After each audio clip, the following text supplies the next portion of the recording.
Good morning, all of you. Can you hear me? I'm still having some throat infection. Can I continue with this voice? Yes, sir. Okay, fine.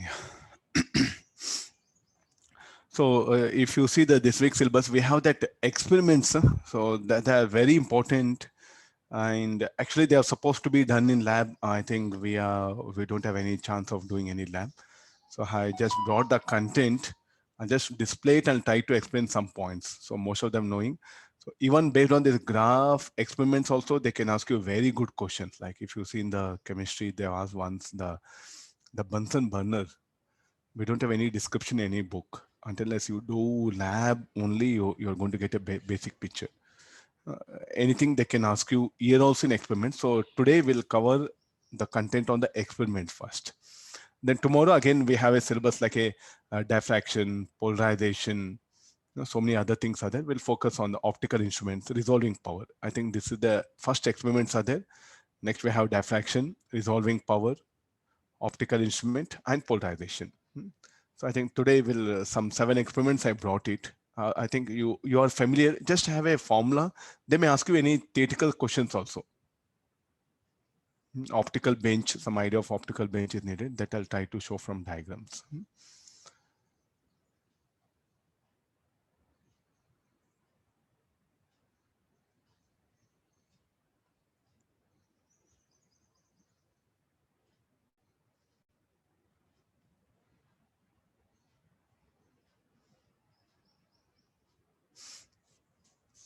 So we all know this experiment, screw gauge 1 year caliper, no need of explanation. Am I right, all of you? Screw gauge 1 year caliper. I think we have discussed twice or 3 times this one total. So I'll try to skip this part.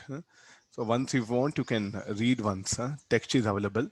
So leaving the screw gauge 1 year caliper, I'll go for the next set of items. So first one is simple pendulum. So keep one thing in mind. The error analysis is what you have to keep in mind here. Now there's a simple pendulum. We have a length of uh, the length of the string. So L.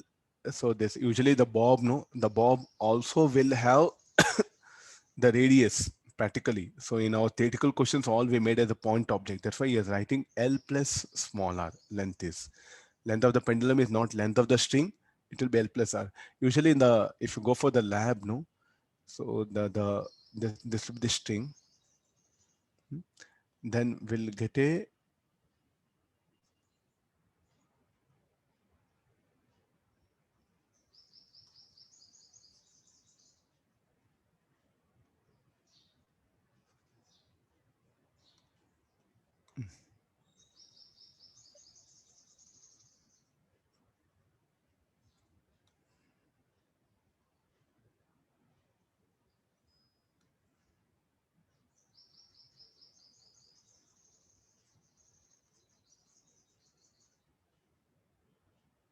this will be usually bob. So that will be very small. So let's not. So usually I'll tie this one. So this is the radius r. This is the what the length.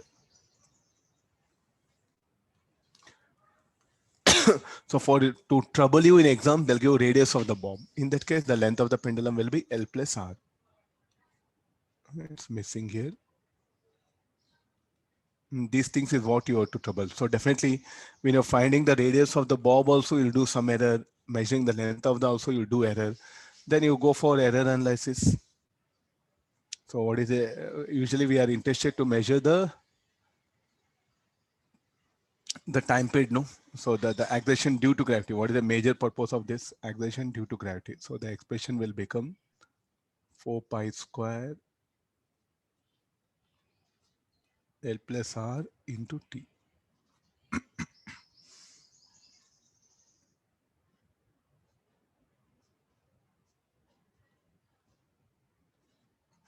Okay, this one. So what is the L plus R? You call that as say some quantity. Let it be say A or beta. Some P. I'll write it. Now delta G plus or minus G G should be equal to delta P plus or minus. What is P? P is L plus R.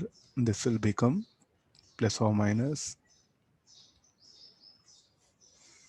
I do some questions are available like this also. They will trouble you. You have to be careful. This we are going to substitute here. So plus or minus delta G by G equal to plus or minus. This will be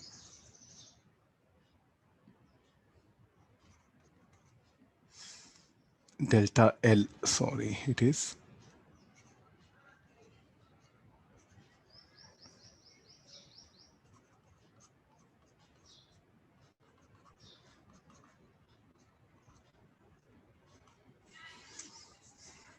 okay. Be careful.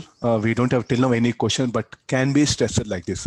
If they give radius of the bob, length of the string, the formula will get modified here. Most of the cases, we assume that radius of the bob very much negligible compared to the length. In that case, what happened? The expression will become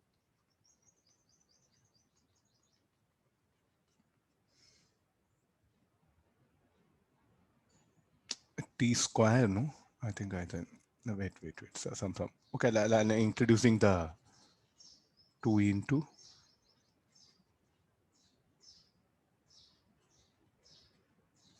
or I forgot that. Yeah.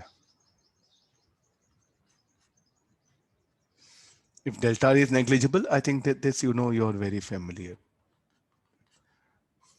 But even this can be asked in exam. You have to be careful. Okay, maximum, you concentrate on every experiment. The error analysis, you concentrate. That's what the need of the exam. What are the things what we should we are neglecting? So is it a what we do, is it exact or will be error? There'll be error because there'll be spinning of bomb will be there. So usually it will have a spin. Okay, and the point where we suspended, no, and because of this, the twisting will be there. So what are the things which we are neglecting, which we don't consider? Wobbling of bob. So for the moment of inertia, you have to make slight correction. So wobbling of the bob, then afterwards, the twisting of wire, buoyancy of air.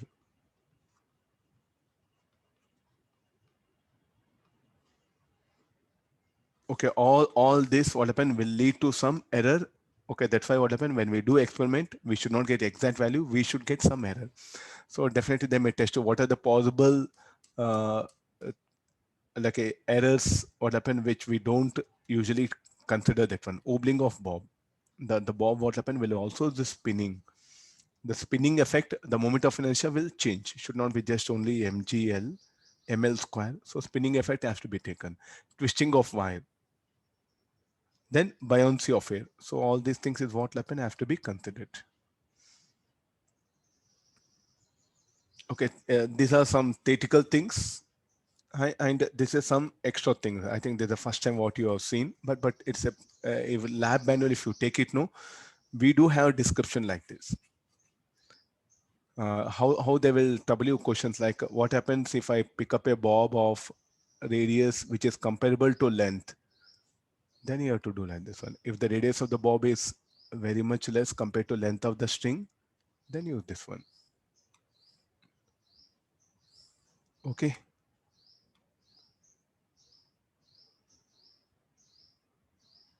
I'll proceed down. Any doubts if you have, you can ask it. Then what we do, I'll calculate the time period for some oscillations. Okay, this one for 10 oscillations, what is the time taken? Next for another 10 oscillations, for another 10 oscillations. Like that, what happened? For I'll calculate the time taken for 10 oscillations. Then I'll take the average. Time for 50 oscillations by 50 will give the time period. Then I'll take the average of that one. That I'm plotting here. T square versus L. As I increase number of oscillations, tell me what will happen? The fractional error will decrease, no? Or what you can call random error will decrease. So therefore, what is advisable?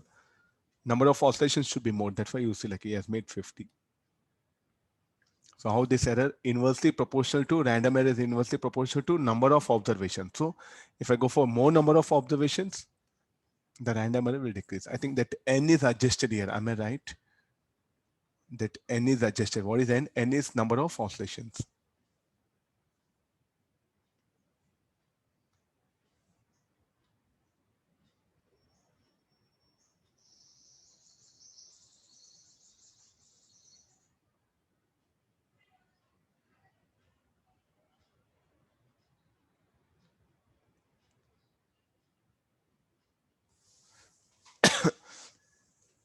Okay, I get this. This one.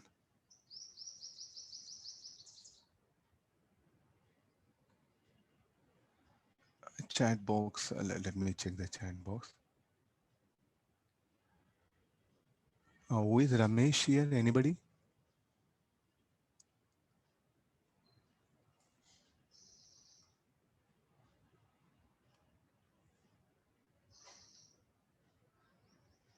Who is Ramesh here?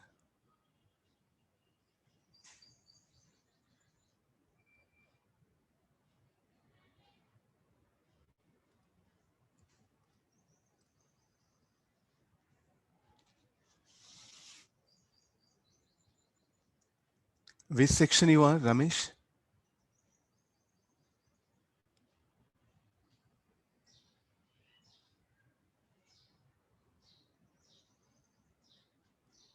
Section. I'm asking section.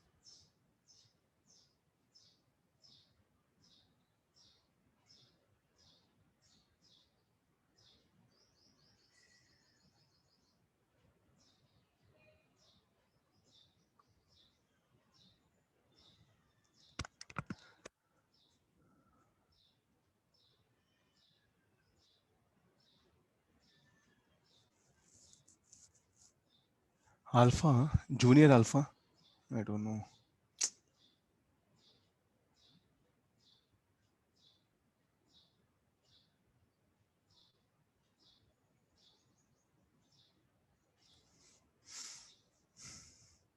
Okay, no.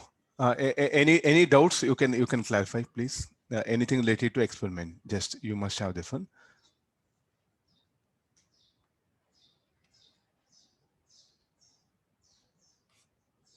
Okay, we'll go for Young's the determination of Young's modulus of a given wire by Searle's method.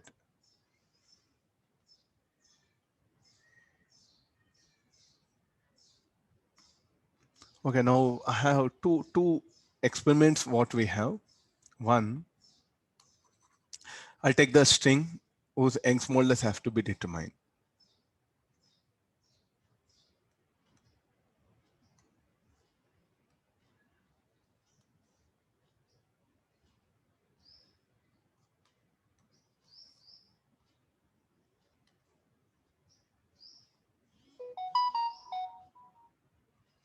Okay, there's a string whose Young's modulus have to be determined, and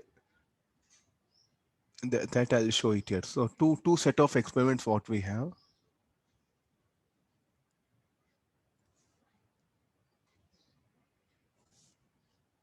Another red color. This one red color will show it.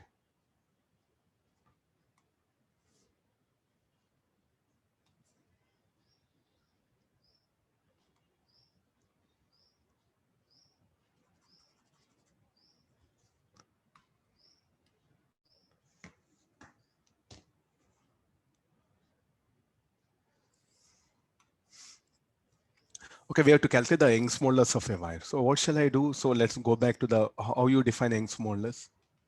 Young's modulus equal to stress by strain.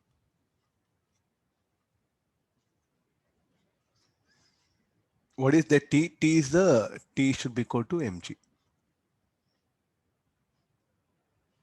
T should be equal to mg. So therefore this y is equal to, so this mg by a further. Already I think it is written. What is x? X is the elongation. So let me use the same symbols. X, and this is the length L naught.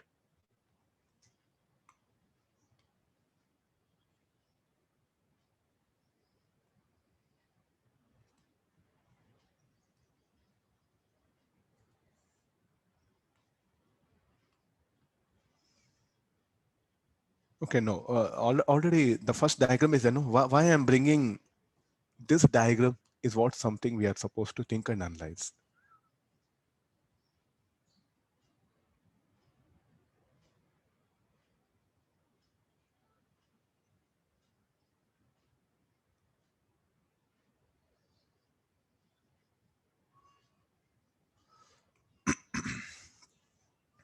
Okay, let's okay, now what you can do here.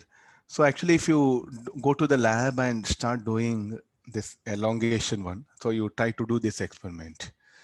This will be mg by a, y equal to, this will be elongation x by L naught. Now, so what I do is like, as I, so this will become,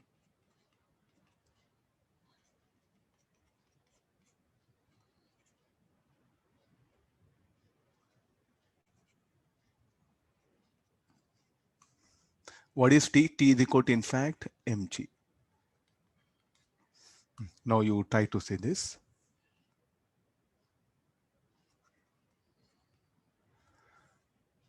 X by L naught. So what is x? X is elongation. So how do I measure? So that I'll take a scale. So as I keep on increase the load, L naught will be constant. L naught is the initial length of the wire. N smallest, this area of cross section. So as I increase the load, the elongation starts increasing. The elongation starts increasing here. So now I'll rewrite the formula. X equal to L naught. I think this equation 1 by y, no? It is 1 by y.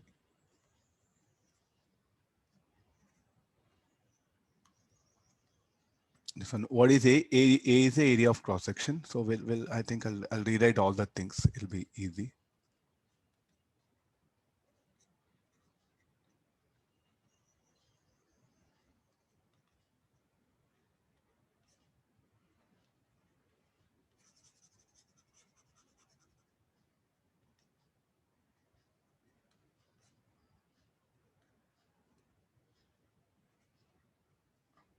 No.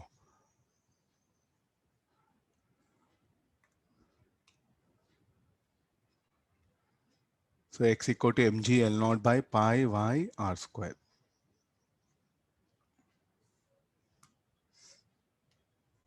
Okay, let's get into the discussion. So now L naught is initial length, y is Young's modulus, pi, r is the radius. These are constant, no? So what things will be here? The m, better select A. As we increase the load, the elongation will start increasing. As we increase the load, the elongation will start increasing. Then as we increase the load, the elongation will increase. So let me plot that elongation versus the load. What is this mg? Mg I'm going to call load. So I'm going to keep on increase. So practically here how the situation will be, the situation,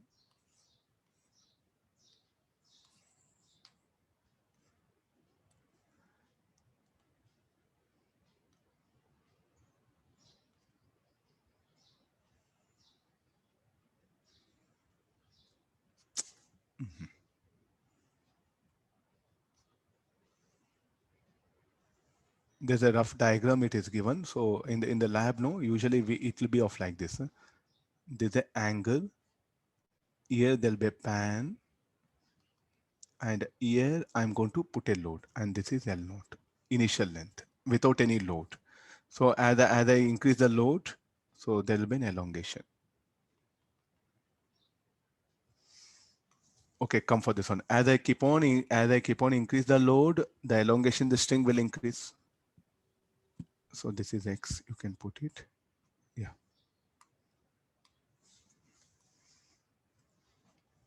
No, as I increase the load, the elongation, the string will increase.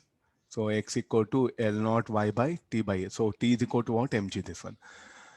Now what is a, here what happened? I'll measure the elongation versus the load. So I got the X by Mg graph. Then Young's modulus is what needed. So what is Young's modulus here? So X by L naught is what, like a X by Mg is what I can calculate from the slope. So I needed this particular Young's modulus. So further, if I rewrite,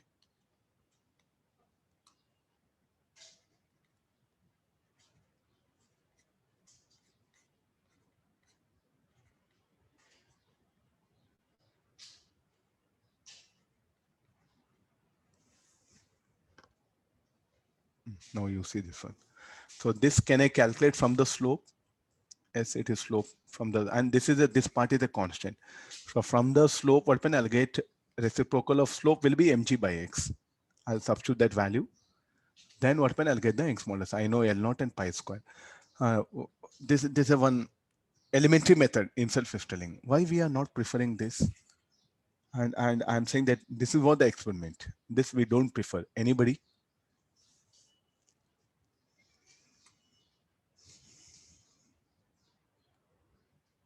This will be more troublesome question for you.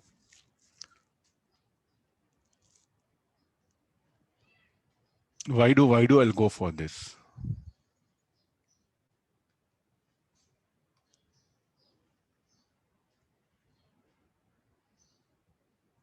Tension will not be constant. Okay, that is not the situation. Okay, we'll need not to bother about that.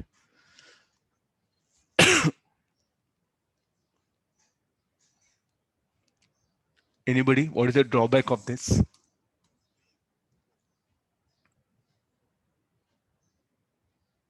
See, what is the drawback of this will be? So what is the drawback of this one will be? Means as you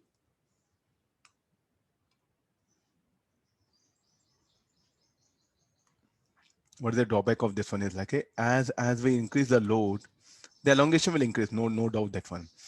Any temperature changes, even that will also be reflected. No, am I right? Any temperature changes, so there'll be due to change in temperature there'll be elongation, and the elongation due to thermal expansion also will come. But what is this x we are defining? This x we are defining is elongation due to load. But how what we measure? But practical open there'll be elongation due to temperature also. Are we including that? It is not included here. So what is this? This elongation what we are measuring is due to load and also due to temperature. Due to load and also due to temperature. So therefore some error is there. So what we are, this formula is meant only the elongation due to load. But what if we have this elongation is due to load as well as thermal expansion. But in our formula, we should have the elongation only due to this. So can I measure elongation only due to load? Not possible, because you know initial length and you calculate final length. The difference of that is what? The elongation. So there what when the elongation due to thermal expansion is also introduced, and that is not included in the formula. So definitely there'll be error. Are you getting no?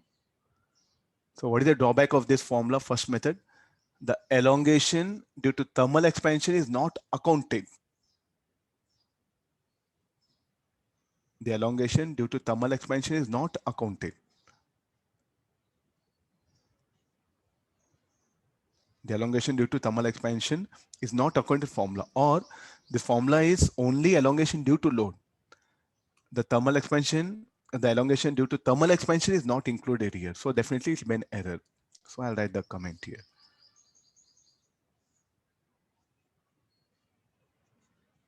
X is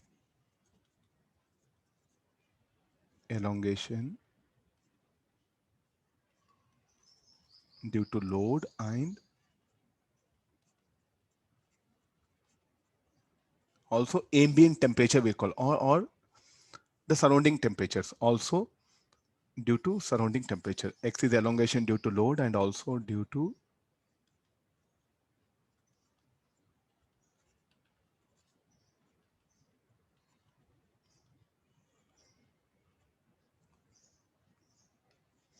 the X is elongation, this one. So this elongation is not included. That's why this is having some error. So therefore the what we get value will not be correct. This is the main reason why we go for Young's Searle's double bar apparatus. Such things will definitely trouble you a lot in exam, because this is not like something where you can derive or you can analyze. It's a laboratory information. It's a practical information where student must be known in exam. So you can't think all such things in exam, because first of all, you are not seen this apparatus, not possible. So therefore, I suggest you like gathering information regarding the experiments is the best thing. Write down all the set of points, keep it ready. Anything related to that only they should ask. But in formula, what will happen? X is total, X is total this one. But here what happen? We are reflecting only elongation due to root. So there is some error. Let me put it here.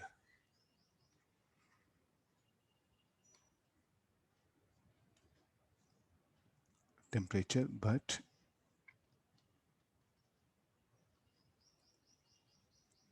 we have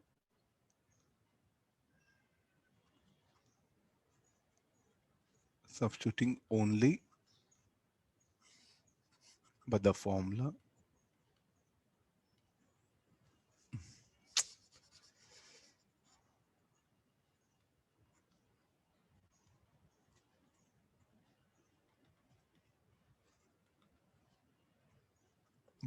is designed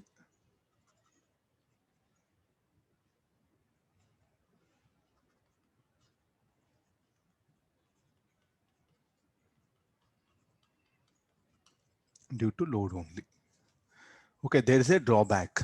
Okay, got this one. Now I'll go for, so in a simplest way, shall I say that the effect of temperature is not considered in this particular formula. Why to all this one? Okay, now we'll get into this one. So the effect of temperature will be taken care using Searle's double bar apparatus. So there's a reference wire. Both the wires are identical. Both will have same length. Both will have same area of cross section. Both are made up of same material. So I'll connect here. So there's the experimental wire and there's a reference wire. Now what we do is like, so here there's a thing. So there's the experimental wire, whose length smallest I have to determine, but both are identical. I'm telling this one. That's what it's telling. So we have here spirit level. Somebody. We have here a spirit level. So what I do is like, so using the spirit level, so I can do adjustment. So first what happen? The weight W is what I'm going to increase here. So or this is like a normal, there's a spirit level. So here is, all of you have spirit level idea. I'll do one thing, only that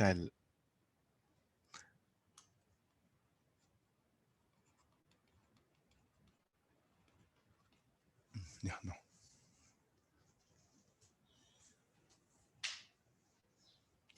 Hook H1 carries constant weight. So there's a constant weight. I'm showing it.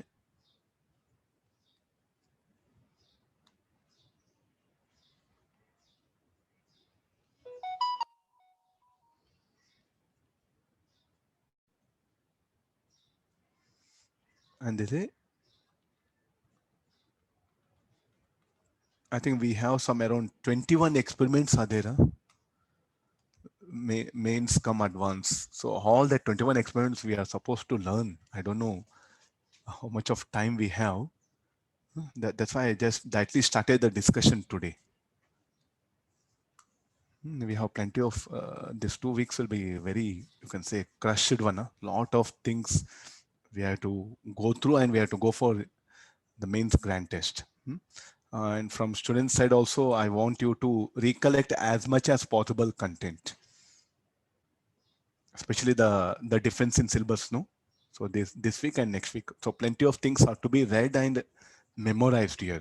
Time will not be sufficient. I'll try to maximum cover almost everything. Let me try, if possible, let me take extra class. What is there in that one? Okay, there's a standard weight, constant weight, this one. I'll suspend it. No, initially. So if I suspend it, definitely open the spirit level will be initially will be leveled. So then it will tilt like this, no? So for that to happen, I will rotate this screw here. So by rotating this screw, what will happen? I'll bring that level, the drop exactly the middle of that one. You must have a background of what is the spirit level. I think, where do we use anybody spirit level?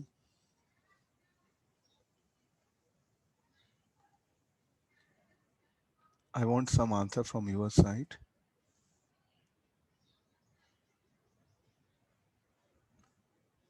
Let's see.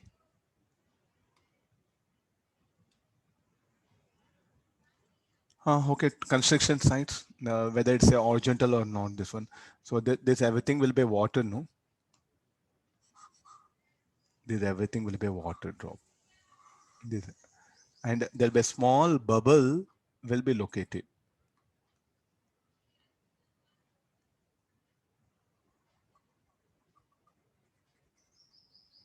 Very important device it is.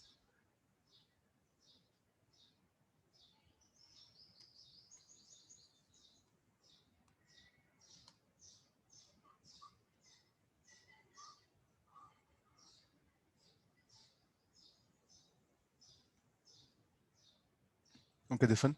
So there's a water,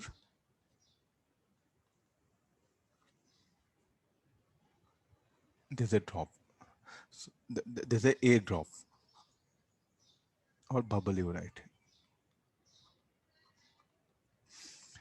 If the bubble exactly, and they'll give that marking will be made available. Red color not possible.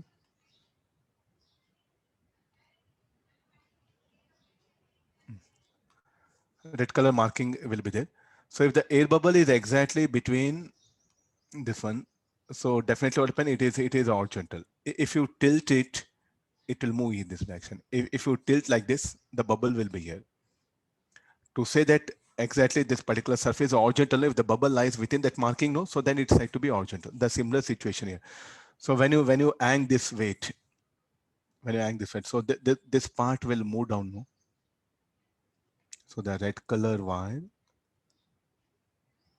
will have more length.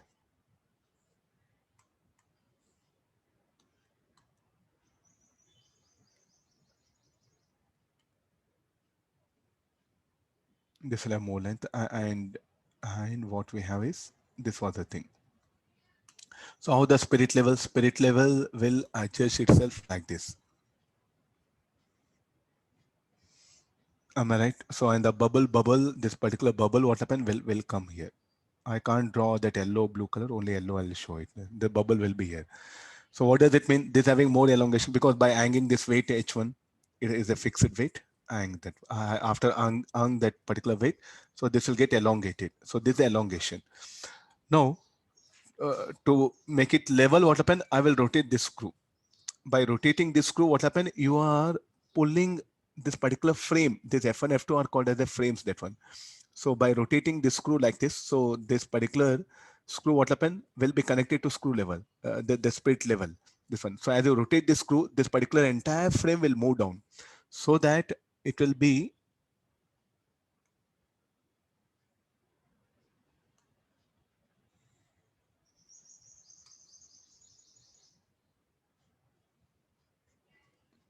the spirit level will come like this.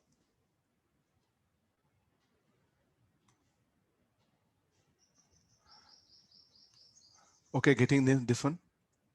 The spirit level will come like this. So this is the elongation it has suffered. So like this, what happened? How to elongate? How to elongate this particular wire? How to elongate this particular wire? By rotating this screw. How to elongate this particular thing? By rotating this particular screw. That's the thing. So now okay, I am in a better position. So I'm going to increase the weight here. So as I increase the weight here, let me see. Wire being an experimental.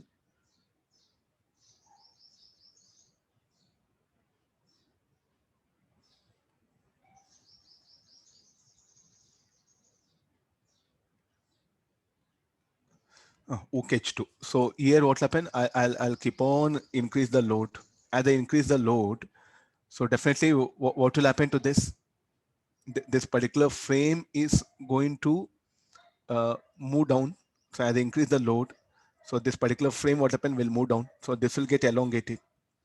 Now to measure how much of this elongation, so what I do is like I'll rotate the screw here. I think he has shown the wrong way. I will the diagram little bit changes. Huh? Some.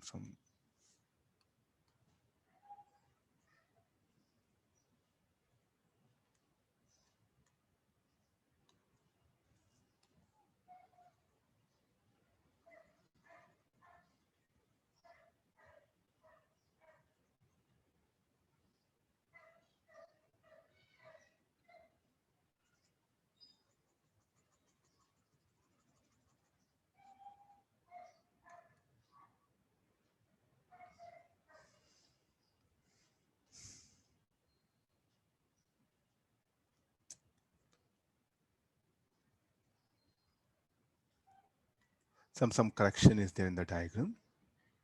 Yeah.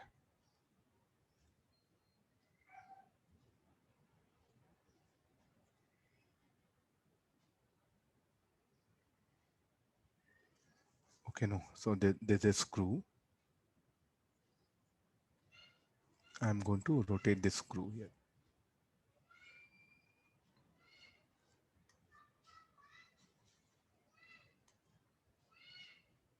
Now you see this. And know what will happen. How much elongation, how to measure? We can't measure by scale or something. I will rotate this particular screw.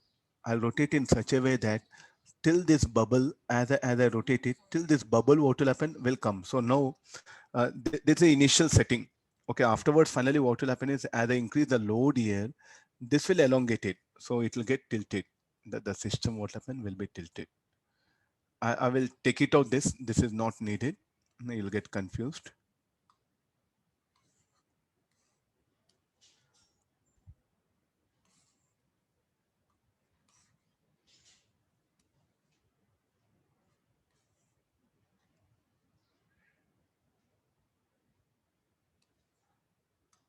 Now, why do length of this will increase? Because we are increasing the load here. This will get elongated. How to measure this elongation? You can't take scalar. It will be very small of order micrometer. How to measure that elongation? So I have a screw here. So as I rotate this screw, it's called a micrometer. As I rotate it, so as I rotate it, what happens? This particular frame F1 will be pulled down. As it is pulled down, so that this will start getting elongated. So how much I should elongate? How much this got elongated due to suspension of weight? It should get elongated. So how do I come to know that the level will help us here? So as I rotate this screw, so this particular red color experimental, there's a reference file will also get elongated. How much it should get elongated, so that how much this got elongated. How do I come to know? When the bubble comes to this position. So here is what we'll be noting down the reading.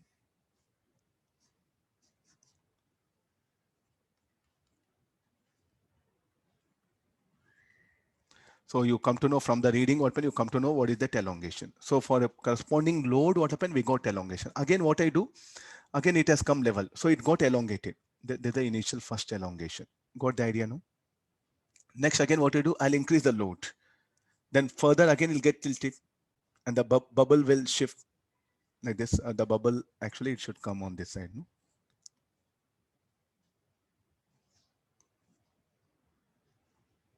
Okay, the bubble will get shift. So again, what will happen? What I should do? I should rotate the screw in such a way that this will get elongated. And how long I should rotate the screw till the bubble comes and aligns at the midpoint of the spirit level. So like that, for every increasing load, what happen? I'll note down the elongation. So this got elongated. How to measure this elongation? I'm taking help of this spirit level. So like that, what I do is like I'm going to plot the elongation versus the load. And what is our formula?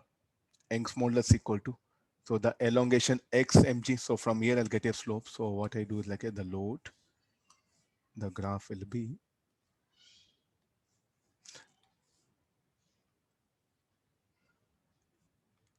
so we wanted this mg, this is elongation.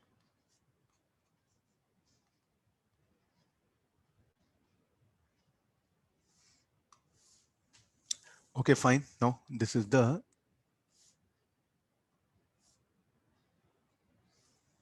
so calculating the slope of this this particular thing, will what we get is tan theta. For different values of load, I'll calculate the elongation. How to calculate the elongation? The spirometer is what I'll be taking help of, the spirometer. From that, I'm going to note down. Or say micrometer, what all you can call. I think if you go for lab, no, it'll be much easier. So it's a micrometer, nothing but again a screw gauge only in circular form. Don't think again something very big. Now you can ask questions, sir. What was the wrong with the first method? Why you did? So now, any like a due to temperature fluctuations, if this rod elongates, even this will also elongate, no? And what all we note down readings will be only due to suspended load, added load. Are you getting the trick here? Now, suppose by chance temperature increases. How much this will elongate, that much this will also elongate. So what we did now, using the Searle's double bar apparatus, the effect of temperature is what nullified. Getting the trick? Previous problem, not like that. You can't do anything with this elongation due to variation in temperature.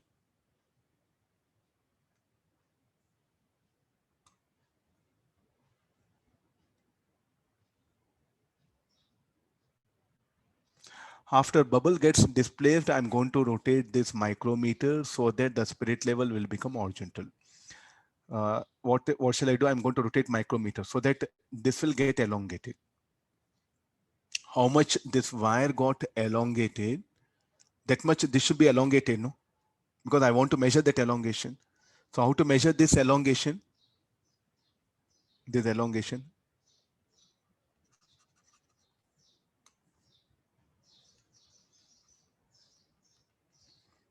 How to measure this elongation?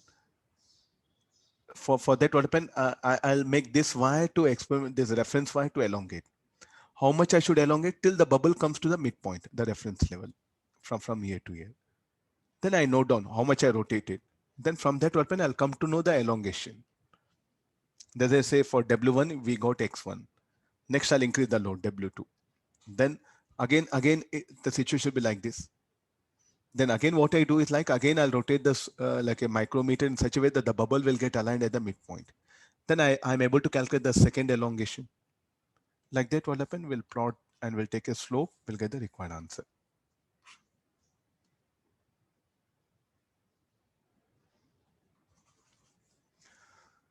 Got the idea? So what is a Searle's double bar apparatus? The effect of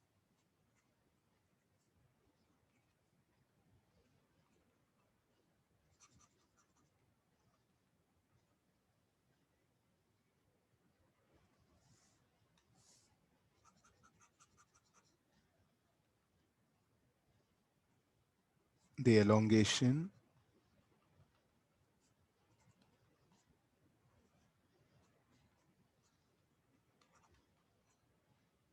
due to temperature is nullified in this experiment. This is the main core idea.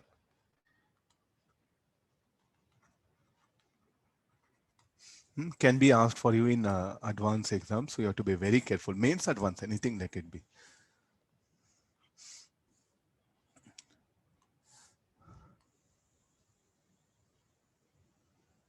He's saying something, no tolerance. Okay, you see, this is something.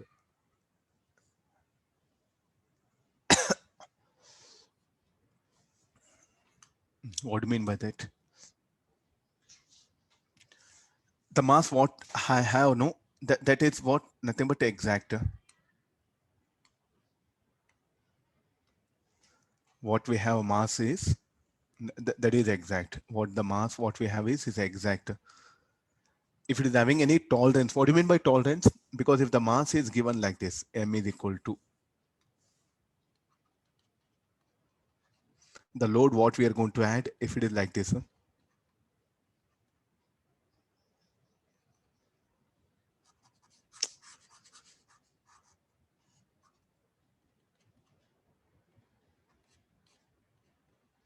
What do you mean by this?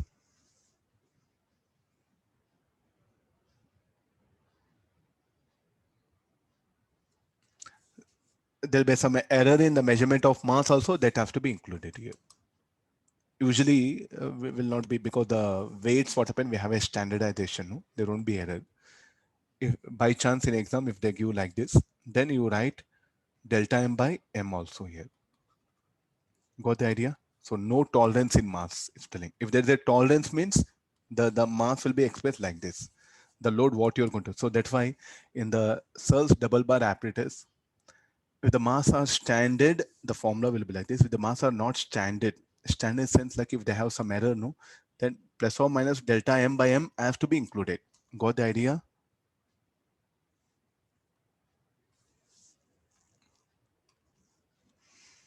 I'm going to go to the next experiment. There's a wire.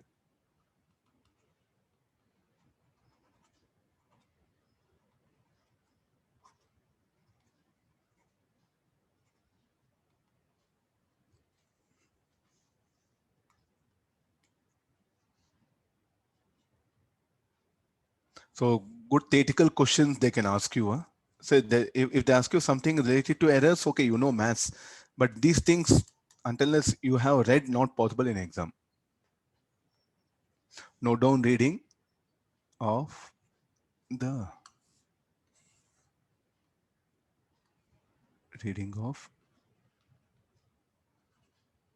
micrometer.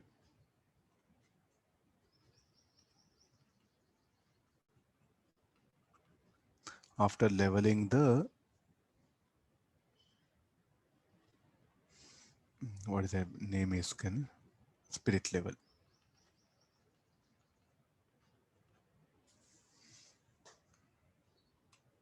They may ask you like, hey, when the reading should be taken, when the spirit level is not in level to the, when it is get leveled, or from leveled if it becomes not leveled. So this is a thing. So by increasing the load, so the experimental wire will get elongated, level will not be there, spirit level will not be at a level.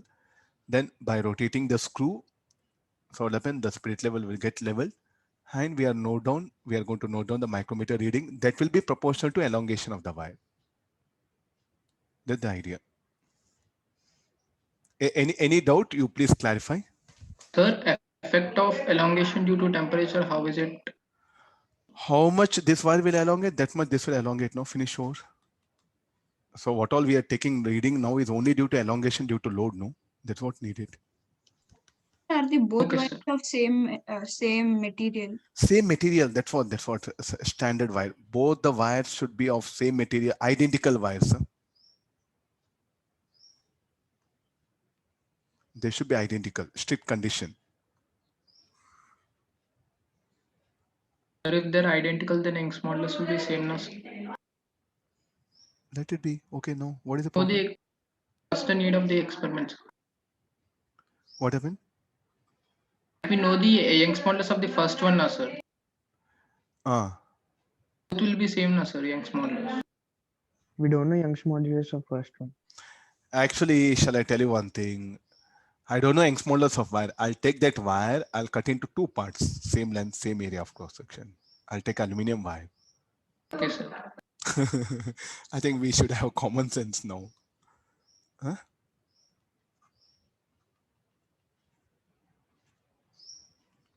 Standard wire in the sense we know Young's modulus. We don't know. We don't know Young's modulus of this and this. That's what we have to find out. What I do, I'll take a wire. I'll cut that into two identical parts. I'll suspend it.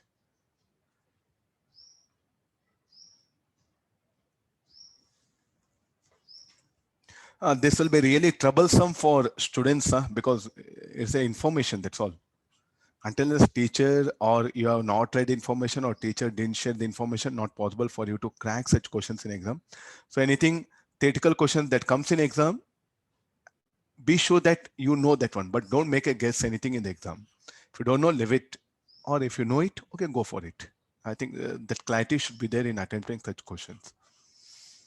You know, calorimetry. Determine the specific heat of an unknown liquid using calorimeter. So I will take a certain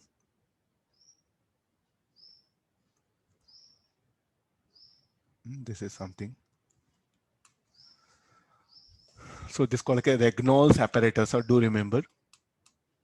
So first what will happen? This particular water will be at certain temperature.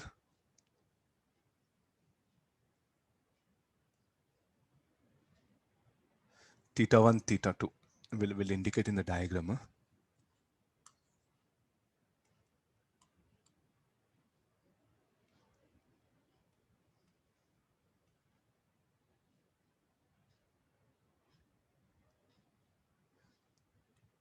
Having mass and initial temperature theta 1.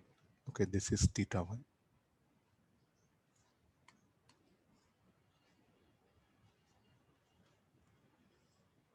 with unknown liquid filled in calorimeter. Let mass of liquid and calorimeter are M2, M3. Okay, they said theta 2. Okay, final temperature is theta. Okay, I think these are very important. The what we have M1, no? M1 is mass of this. M2 and M3. Let mass of liquid and calorimeter are.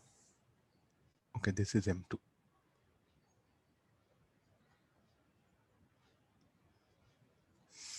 Okay, now we'll get into, heat exchange, heat lost by the sphere. The sphere is what put into this one. So are you seeing the second diagram, the third diagram, where the sphere is there in a in a calorimeter where they'll attain the equilibrium temperature.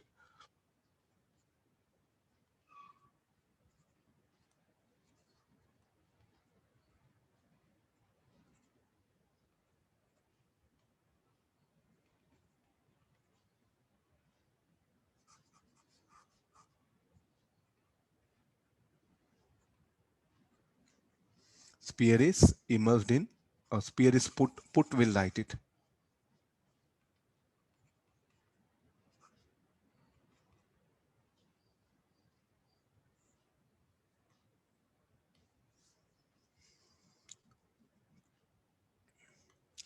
Sphere is put in calorimeter. No, I think heat exchange we know. So I think directly what is the, so what we are needed, specific heat of capacity of an unknown liquid using. So the specific heat of liquid is needed. That's what I'm writing. Okay, this formula, okay. Just see once. So this S2 is what needed. So to know that S2, what all we should know, M1, S1, theta 1, theta. How to measure the temperature by using thermometer. I'll immerse a thermometer. The temperature is going to measure. and strict condition is putting steady state. What do you mean by that? The moment you drop the sphere into the calorimeter, you should measure, or after some time. In exams, they'll ask you, what is the steady state time? Is it millisecond, few seconds, or 5 minutes? In lab, usually what we do, I'll drop the sphere into the calorimeter. Will I wait for 10 seconds? Or it's like a 1 minute or 5 minutes. So what shall I do now? 5 minutes is what they'll be sufficient. Or some days in some lab manuals, no, they're given 10 minutes also. It is good. But anyway, calorimeter is what like will be insulated. No problem. 5 minutes is what's advisable. So you have to wait for 5 minutes. 5 minutes means it'll become steady. There'll be enough exchange of heat will occur between the sphere and the liquid. So there'll be exchange of heat will occur and thermal equilibrium will be attained. Not immediately. So in exam, they'll test experiment lab questions, practical question like the sphere immediately after dropping, the temperature of mixture should be measured. No, after some time. After some time, it should be measured. That's meaning of steady state. So like this, I can measure the specific heat of the liquid.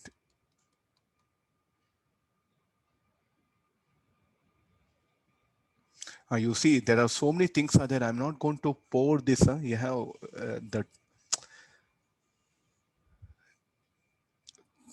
to give initial temperature theta 1 to the sphere, we keep in steam chamber. This everything is a steam chamber, anchored by thread. Within some time, say 15 minutes, it achieves a constant temperature theta 1. The sphere, it's a steam chamber. Then what I'm going to do? So I'm going to remove this disc. So this particular and the thread, what happened will be removed, and the sphere will fall. Because you can't hold that odd sphere and something, no? So there's a mechanism. Wooden removable disc is removed and the thread is cut. The thread is cut, wooden, the sphere drops in water current system and mixing starts. Why can't we hold the sphere and bring it here? Why we should do here? So let this be in some other room and let this be in one room number 1, room number 2. From room number 1, what I'll bring this sphere. By the time you bring it from here to here, convection will occur and the temperature theta 1, what you measured will be less than that.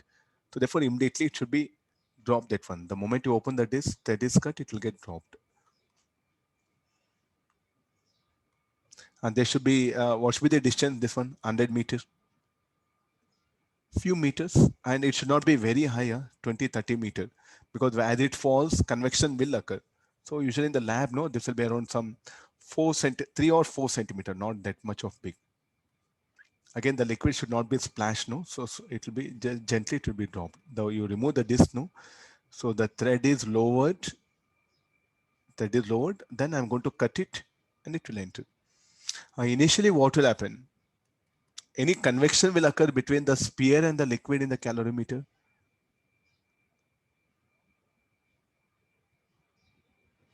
Yes, no, there'll be convection.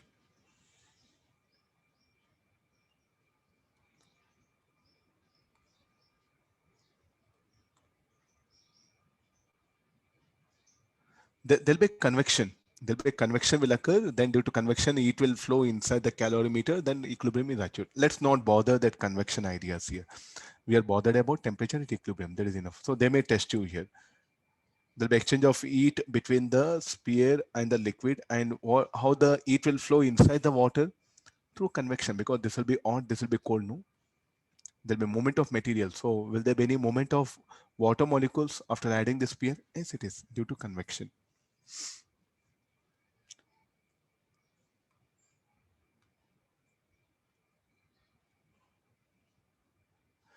Heat from the sphere to the water will be conduction, but between the water layers, it will be convection.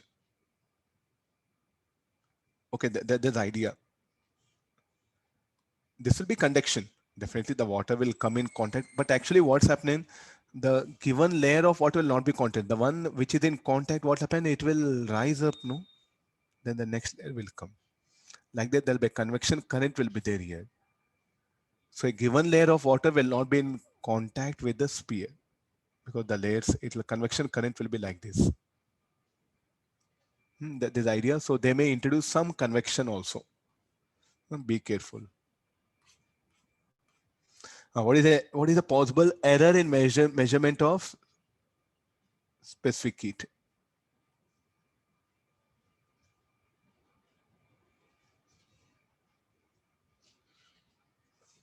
Some to specific heat where like that of the liquid, no, that of the ball also we can measure. This is for liquid we have measured. No, can I measure the specific heat of any metal?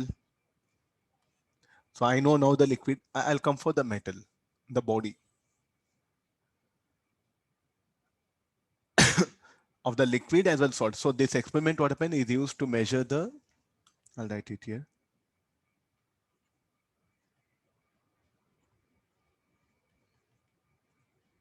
Regnolds apparatus.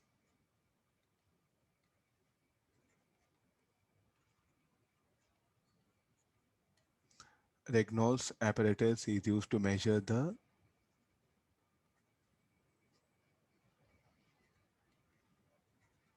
specific heat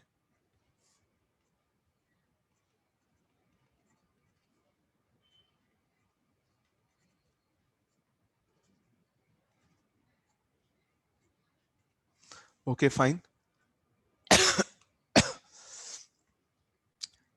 Regnolds apparatus is used to measure the specific heat of liquids and solids.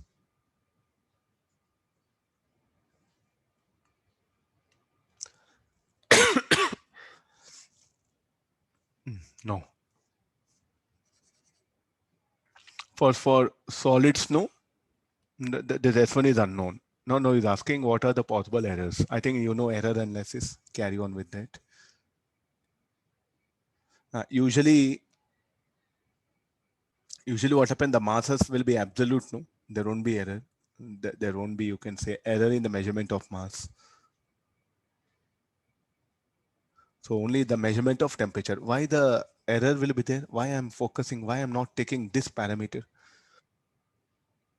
Because I know the specific heat of the liquid as well as the calorimeter. There won't be any possible error in that one. So now that of the solid, what will happen? I'm checking this one. Now you see this. There'll be error in measurement of temperature. So many errors are possible, no? Is it a random error or systematic error?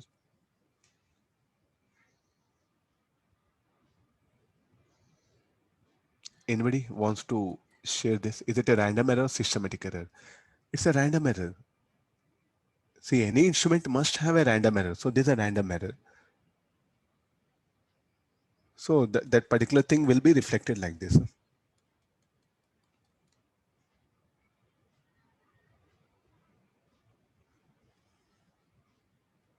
It's a purely errors one. So that will help us. This errors will help us a lot of assuming some conditions here. Steady state temperature it is called as.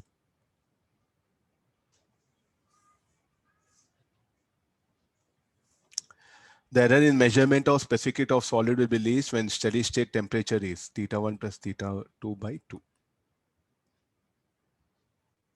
And there's the one condition he has put it. Please do note down. This is something very important, not there in books. But in lab, what happened? We do follow this condition to minimize the error in measurement of specific heat of solid.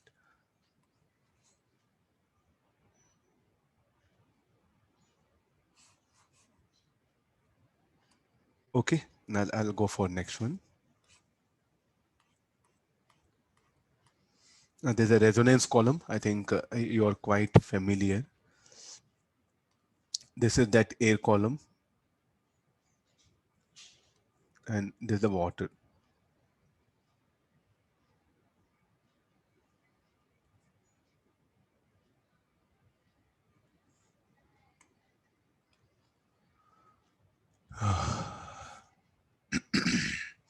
Let me have water. Throat got dried up.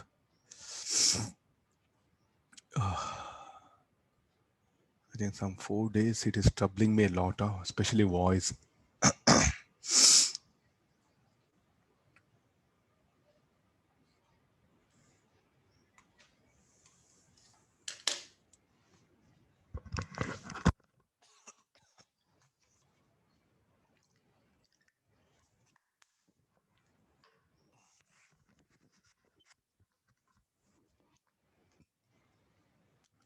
And there's a resonance. We have to determine the tuning frequency, speed of the sound. I'll be knowing the frequency of the tuning fork, which I know it. This will be standard tuning fork. I'll take it. Then the prongs will be. So how we have to keep this particular? Suppose if there's a pipe, one student, what will happen? Will keep the tuning fork. Tuning fork. Yeah.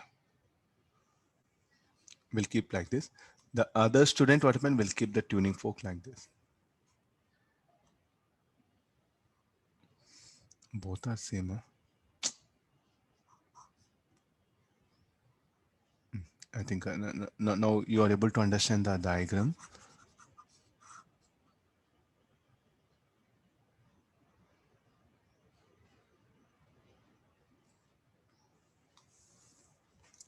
How is the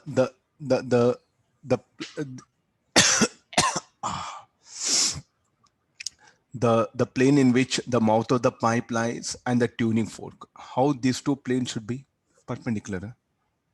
Here, the plane in which the tuning fork and the plane of the mouth of the pipe will be in, if they're parallel, no, then they're not possible. It's a wrong thing.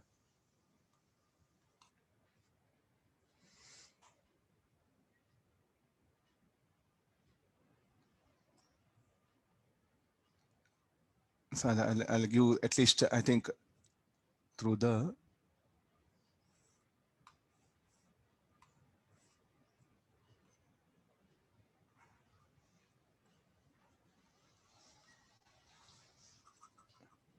okay, this is z-axis. No. What about the mouth of the pipe? XZ plane. There's a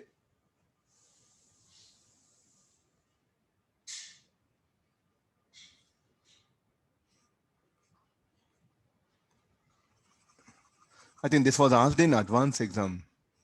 Most of them, they know all this experiment, but how the tuning fork should be placed, they were not knowing.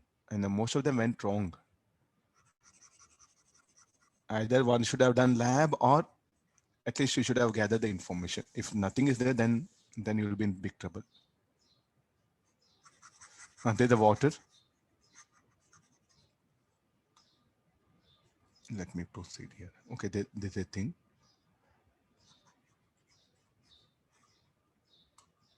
I will write further instruction.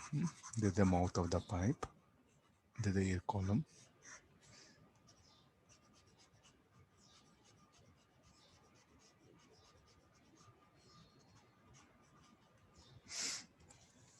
No. So in the first case, tuning fork, in which plane it lies in XY plane. And the mouth of pipe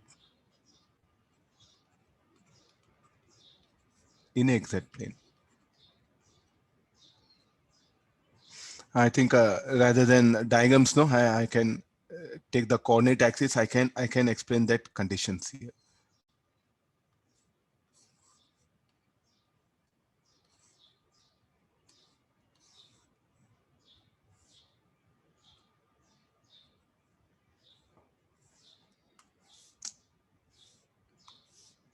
Space not sufficient.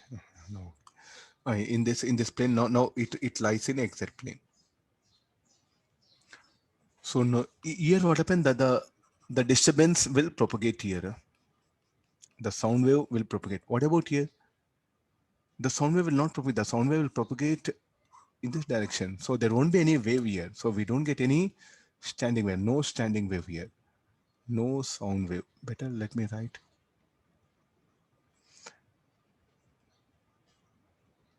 Sound wave propagates in fact vertically down. Getting the idea now? There's a one basic necessity in this experiment. So how that the prongs of tuning fork what happen should lie in a plane such that the plane should be perpendicular to the mouth of the pipe, perpendicular to the plane in which mouth of the pipe is lying. They may test you with already they have asked it, but they may ask you through diagram here. You be careful. When no question of sound wave, so then when there's no sound wave, no question of standing wave, no. I think it's a waste of time discussing the second diagram. Let me come for this one. So I'll can vary the level of liquid. I'll open up this particular like a pinch cork, this one. So I'll open up this. So then the level of liquid open start decreasing. Then I'll get maximum sound for the first resonance. So when the length of the pipe is equal to how much it is, lambda by 4. Then I'll further decrease the level. Again, when do I get maximum sound? Again at 3 lambda by 4. So this should be the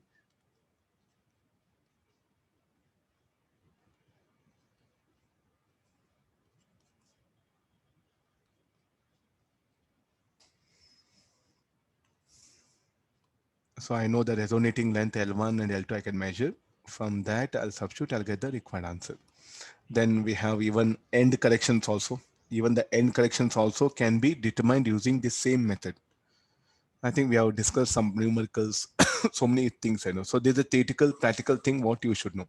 Now, regarding the sound, he will ask you here. As the level of liquid falls, what will happen to the loudness of sound? It will start, will you get sound only when the length of air column equal to resonating length or at any other length? You will get sound.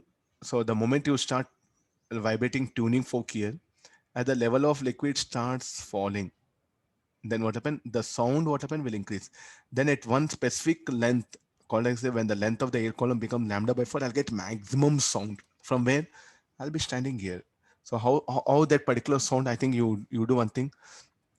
You can take the pen. I think in class I used to, some of them used to do whistle. No, that whistle sound will not, that much of sharp will not be there because there's a pipe. No, and the pen cap, somebody used to take pen cap and they used to do whistle. Let me try if I can get it. It'll be like this with this one. If you blow it, you'll get a whistle. But here open in the pen cap, what happened? It will be sharp. means like a sharpness will be there. But if you in the lab, no, this will not be the diameter. The diameter will be of order 2 centimeter or 3 centimeter. Because of that, what happened? The sharpness will be very less. It will be like the sound will be oh, of this kind. It will come, not like a pitch will not be very high. So the diameter of the pipe, what it will do, it will describe the quality of sound. This is very important. If you go for narrow one, what is the problem with the narrow one? Why we don't go for narrow one? Because if you keep the narrow one, sending the sound oscillations will be difficult. That's why we go for the broader pipe of 1 or 2 centimeter radius.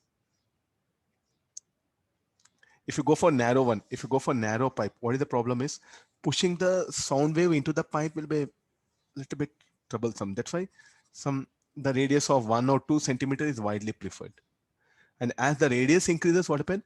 The quality of sound will decrease, means like a sharpness, means like the pitch will decrease here. The pitch will change. So that what we can say like if you take pen cap and try to blow, no, you get very sharp sound signal.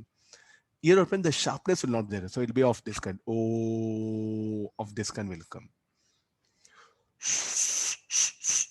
If you blow for the pen cap, no, blow here, no, there you'll get a sharp sound signal. There's a difference. Actually, in lab, no, we do get these pipes of different radii, and the different radii, what happen, are going to determine the sharpness of the sound or the quality of sound. What we say, I think end corrections everyone knows. I need not to bother the end correction, because if I know radius, I can bring the end correction. Any doubts you have, you can ask it.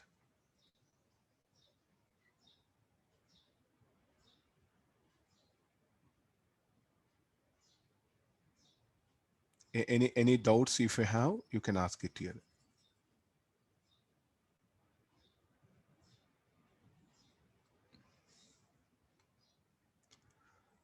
So what are some important points which you have to remember? Loudness of signal. I'll write it. L1. We don't have space. L1. This will be loudness of sound signal.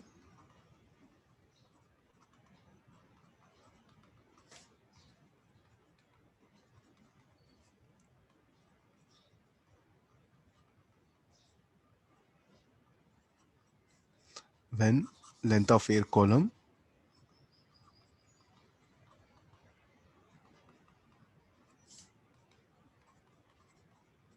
L1 and L2. When length of air column, let me write it as X. Let me bring mathematically, it'll be easier. They may ask you this one. When X less than L1, we do hear sound. For X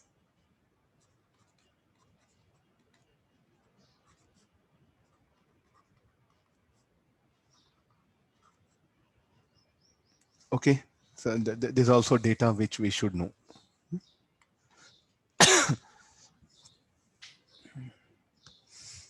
Next,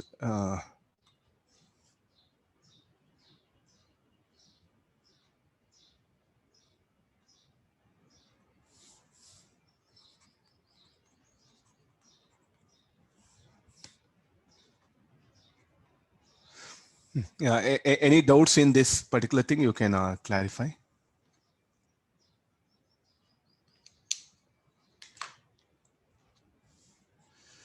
I think that there's a errors long back we have discussed. If there's error in measurement of frequency of tuning fork, that you put it here. Then the errors, it should be reflected like this. Every experiment do analyze this part. It's very important. So I'm taking this one here. So why it should be like this? There's everything is one quantity. So when two quantities are subtracted or added, what happens? The mean absolute errors are additive by that quantity. So you should not write delta L. I think this will be wrong thing.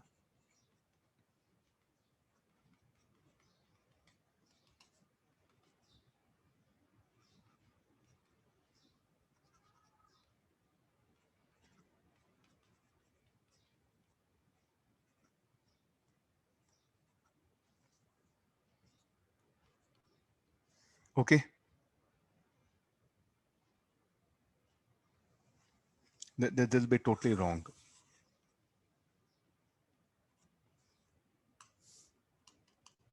Sorry.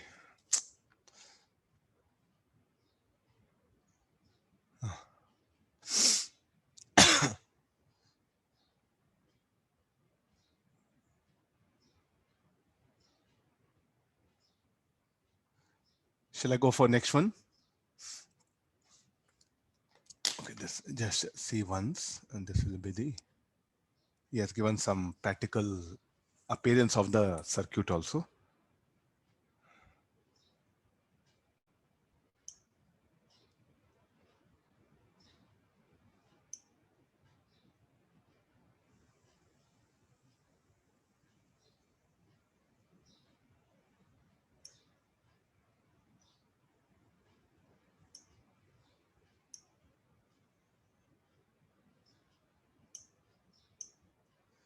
Read once. I'll explain. I'll come into picture.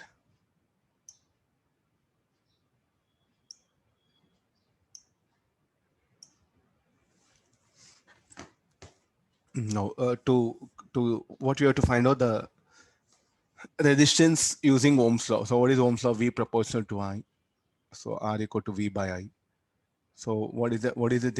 This is the thing which is a wire, resistance wire is telling a. This what I'm rounding off.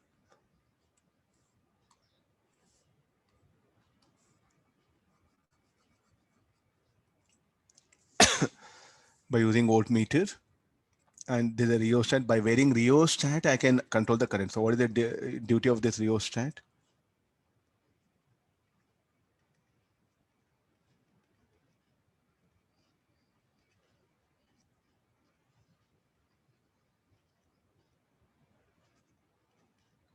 I can vary current. So in exam, very simple thing, the rheostat that is used in the ohms are using voltmeter, ammeter. What happened? Well, what it determine? It will determine the current flowing through the circuit. So for different values of current, I can measure the voltage here.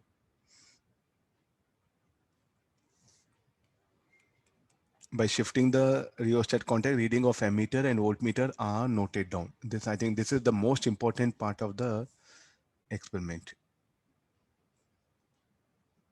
I'll underline it so that you can notice it.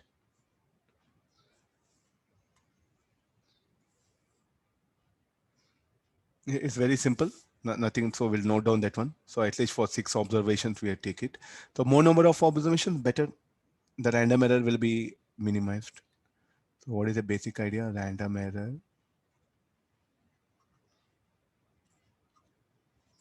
is inversely proportional to number of observation. This is applicable for any experiment what you do. What about systematic error? Systematic error and number of observations, not related. At least 6 is telling. Less than 6, then the random error what happened will not get minimized here. If you take more 10 or say like 10, 15, 20, oh, well and good. Still the random error will get minimized. Okay, del R equal to, so the slope is what we are going to calculate. That slope is what I'm going to determine here. I'm going to place it here. From where do I calculate? Tan theta. Delta V by delta I, it should be written. Huh? So you'll get confused from where delta V brought. That's why the author has made only V by I. How to calculate V by I? The slope, tan theta.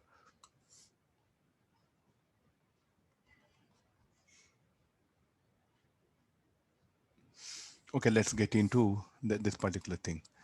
Okay, now after getting the resistance, what happened from there? What happened? We'll get the resistivity of material. for specific resistance, what we call specific resistance, or called also resistivity. Both either thing.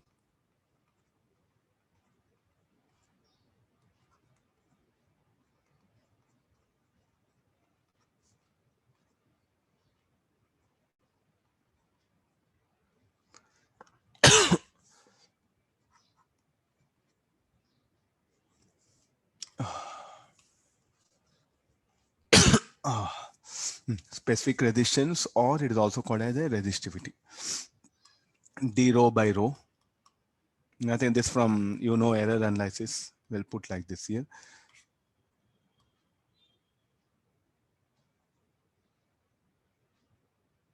So when you measure the diameter, length, voltmeter, ammeter. Now, tell me like it to minimize the relative error. This is called like a relative error, no? Or random error. So to minimize the error in the measurement of resistivity, any conditions for voltmeter and ammeter?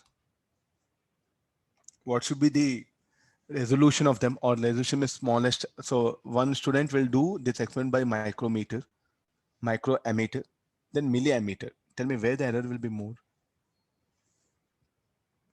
Delta I will what happen will, what is the smallest length I can measure? 1 milliampere. So one student will choose milliammeter, other will choose microammeter, where the scales will be like this: 0,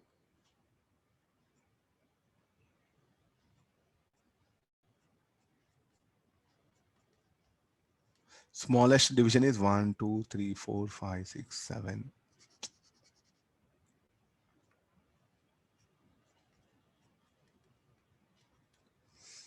Next we have microammeter. Okay, this will be 1, 2, 3, 4, 5, 6, 7, 8, 9, 10 microammeter. Now which one should be preferred? Microammeter or milliammeter?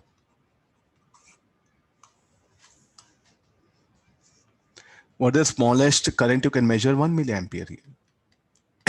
1 microampere. So this should, so 1 milliampere, this is a microampere. So this should be the preferred, no? The ammeter. Able to get this one? So delta V, delta I. What is delta V, delta I? If they give a scale, so what is the troublesome question for you in exam is, they may give this diagram. Huh? They will indicate this scale. For voltmeter and micrometer, they'll indicate scale, and they don't give this value, delta V, delta I. So you should not say it's out of syllabus. I think from that smallest division. So what is the here? Let me call this as voltmeter. It'll be better, no? Yeah, 10 microvolt. Okay, 10, I'll write it. It'll be understood. Milliampere. So what is delta I? 1 milliampere. What is delta V? 1 microvolt. That is what you're supposed to substitute here. They may trouble you of like this, the diagram based. You be careful. Delta V, delta I. And what is the length of the wire? I'm going to use a scale where the smallest length I can measure is 0.1 centimeter. If I use 1 year caliper, the length of the wire, usually we go for some scale, something new. So the smallest division there will give delta L. And this will be screw gauge. There's no doubt we are going to measure from that one. Please do be alert, because I as a teacher, when I'm just sharing the information in exams, when you should be you should have the basic observation skills. Either way, they can put all these things. Any doubts, if you have, you can ask me.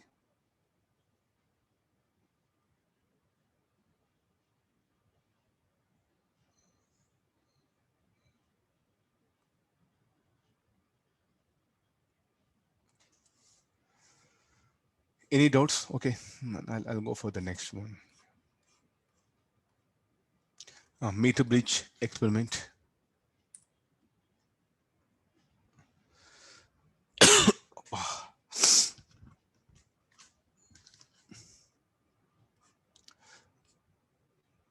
So the material the wire whose resistance unknown resistance. So this has to be determined. No? So I'll directly go for it. Says some V-store network. So R by S is equal to P by Q.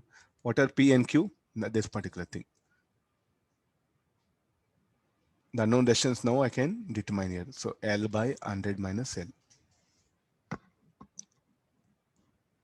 I think S must be there. Huh? Some S is missing.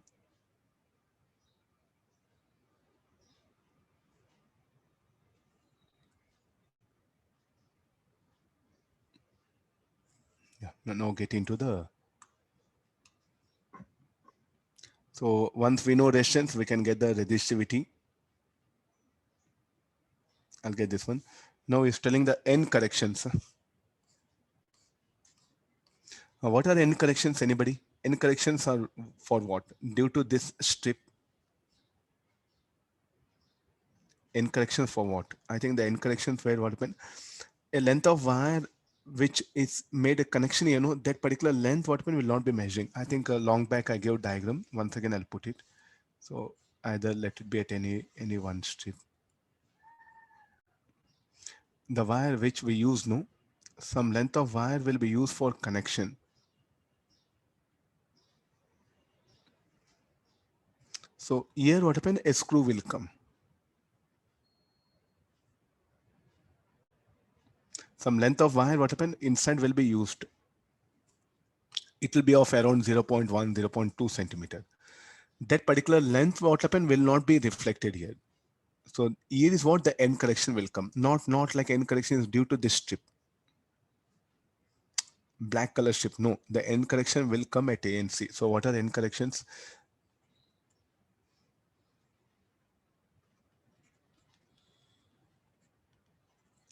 N correction. So what are this? Length of the wire.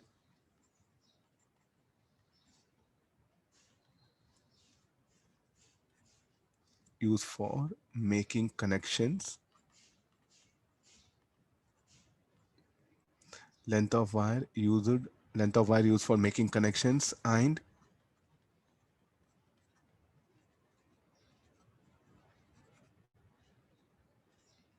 cannot be measured. Okay, agree this. So there's a meaning N correction. So where do it is like a where do that at A and C we are not measured.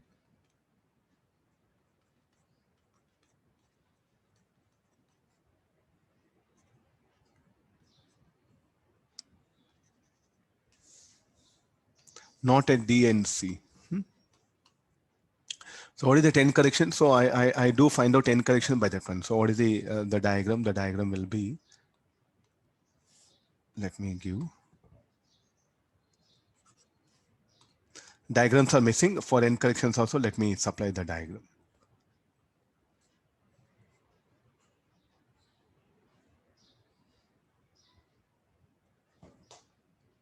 This is a wire.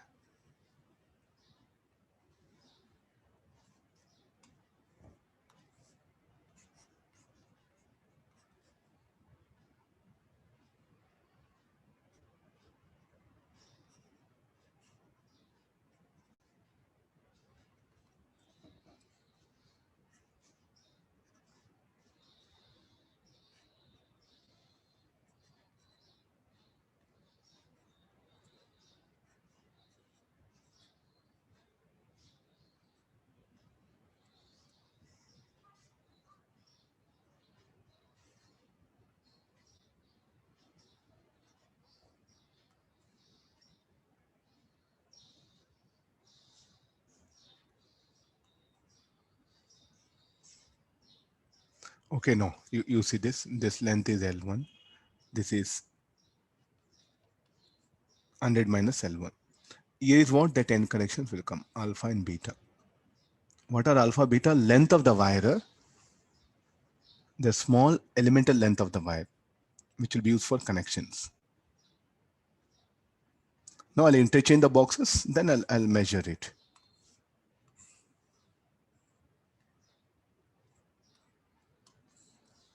I just brought the diagram so that at least through diagram you can remember.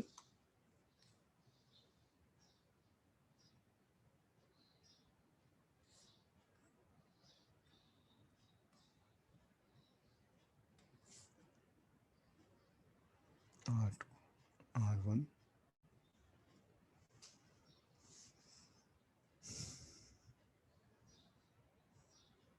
Okay, got the idea. So like this, the L1, L2 will be measured and we'll get the required thing. So like that, alpha, beta, those ends can be determined. So I'll just shade it. You know already. So in exam, you can't derive. Please make notice. You have to make memory. Very, it will take almost 10 minutes for you to derive this one from here.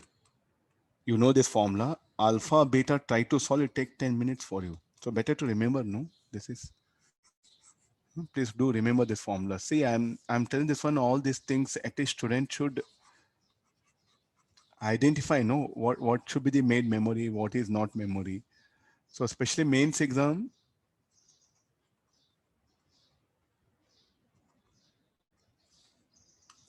these are the skills. Even in it was question asked in advance, and students they told like a sir, like a, it took 10 minutes for us to solve this question. Very easy.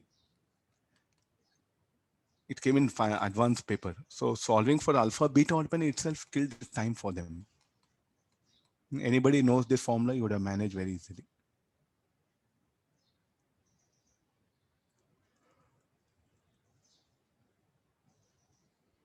So end corrections is not due to this strip.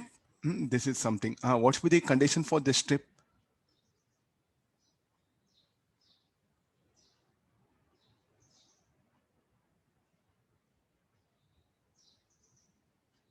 This will be a metal strip. They should be made up of aluminum.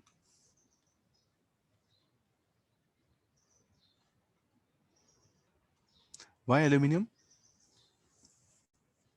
Because it will have less resistance compared to any other metal, what we have, copper or other thing. So these are aluminum strips. And how the strips will be rho equal to L by A. Rho equal to L by A. So if area of correction is more, resistance will be less. So therefore, what they do is like the strips, what happen? They will make a shape like this.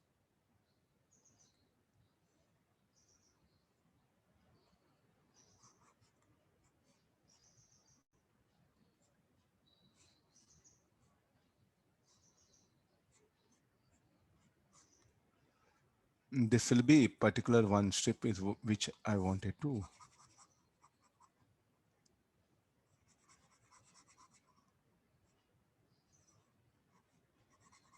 They could have gone for circular, but again, fixing it to the meter bridge will be a big problem, no? That's why they have gone for this rectangular shape. So by increasing this area, they can decrease the resistance of this particular thing. Okay, and both should be identical. Huh? One more condition. The both should be identical and this should be exactly the midpoint. Where we have to take to minimize error, we should take the reading exactly at the midpoint. So this itself it shows, no, you can see this. There's a resistivity. So there'll be error in measurement of length. There'll be error in measurement diameter, and there'll be error. There won't be error in measurement of resistance. This one. So to minimize that, what will happen? We should take the reading exactly nearby 50. Then the error will be minimized here. What is this error? Random error or systematic error? Random error. The random error will get minimized when you take the readings nearby that one. For in that way, the resistance of the standard resistance box should be adjusted in such a way that the reading should come near to the midpoint, 50 centimeter. So reason for that, to minimize random error. Okay, next we have post office box. This will be, it works on the principle of the Wheatstone network. Okay, these are like a keys.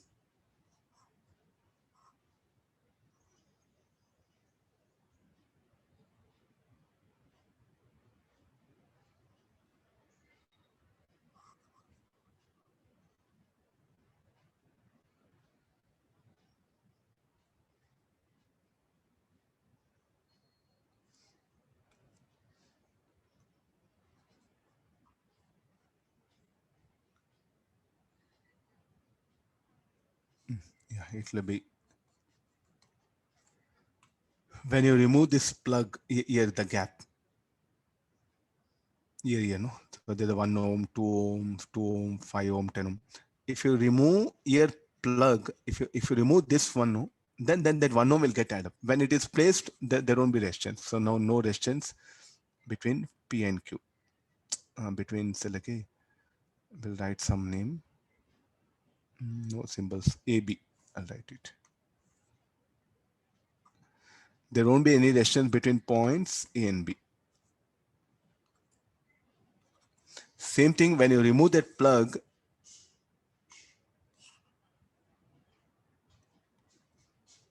When you remove that plug, there'll be resistance will come. I'll write it nearby 2 ohm. The 2 ohm will get added up. Okay, got the idea now? So when that plug is inserted tightly, no resistance. When the plug is removed, then we'll get a resistance.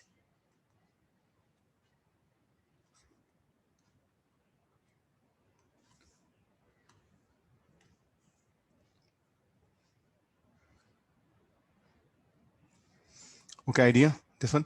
So these are based on Vishnu network. So these are unknown resistance. These are the, so like a resistance arms. There's a resistance box. The resistance box is everything, this one. Huh? So from here, there's a value of R.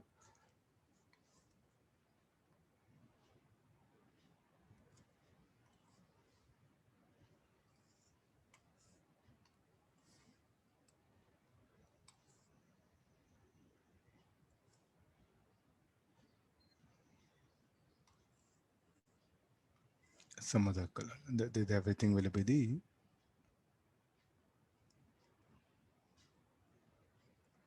and this point will be infinity.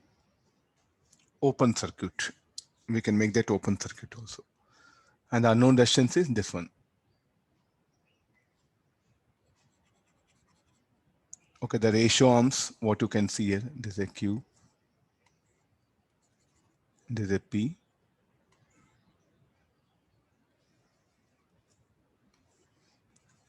It's very easier. You need not to bother much if you just understand the methodology involved. Already we discussed. So now the whole setup will be available as a like a Vstone network. Now, why it is called as specifically the post office box? So this will be really troublesome. If you look at the Telegram, earlier we would add like how we have SMS, no, the Telegram. So I want to send a message that to some emergency. So I'll go for post office box. Then I'll go to write a message. So for each and every word, 10 rupees. One alphabet.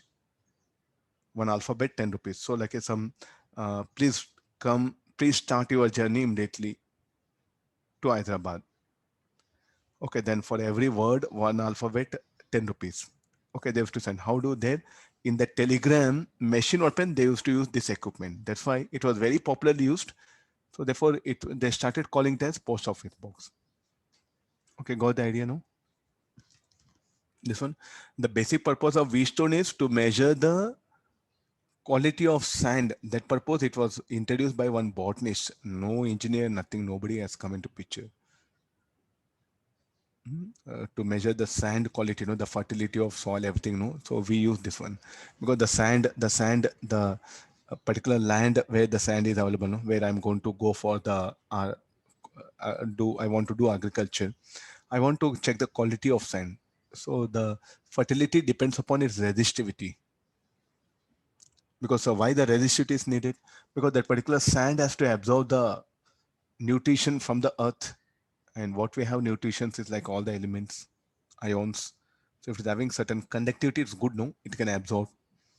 So therefore, the resistivity of the soil matters a lot. So to measure this resistivity, this V-Stone network is introduced. That is the main purpose.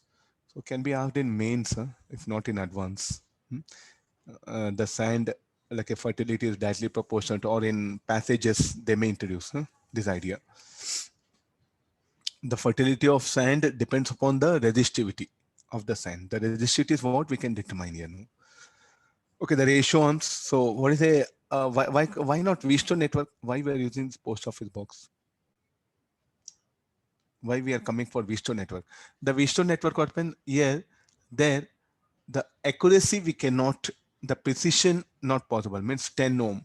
Okay, 10 ohm, that one, 10 point, like a, the second decimal place, third decimal place cannot be predicted. Suppose if we have 7 point,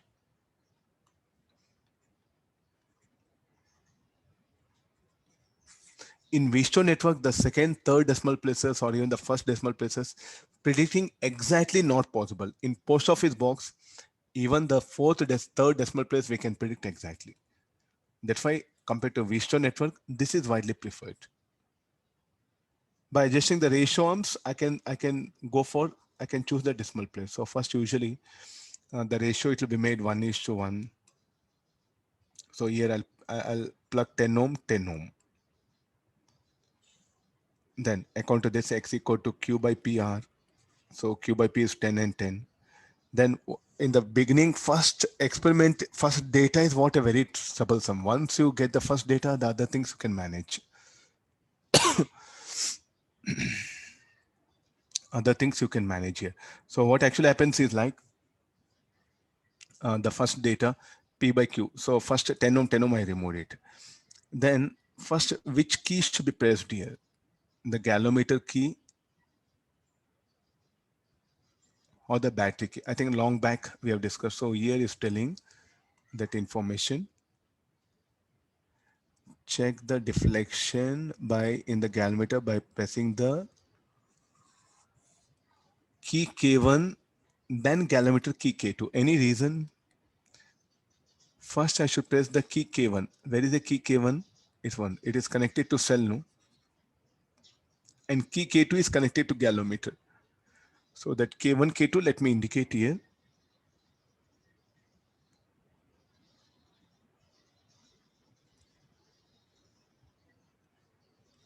First, which key?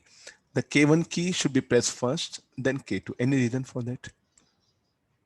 So once I press K1, so immediately what type of currents will flow? Transient currents, RL, RC circuit, RLC circuit. Well, sir, where is the capacitor? Capacitor doesn't mean that there should be capacitor. No, this wire also will have a capacitance. But where is the inductor? This wire will also have inductance. This is not inductor. Huh? These two wires will have inductance, mutual inductance. So many parameters. These two will have capacitance. So like that, any electrical electronic circuit, they will have a parasitic resistance, capacitance, and inductance. When you press first the battery key K1, the circuit will be like a RLC circuit.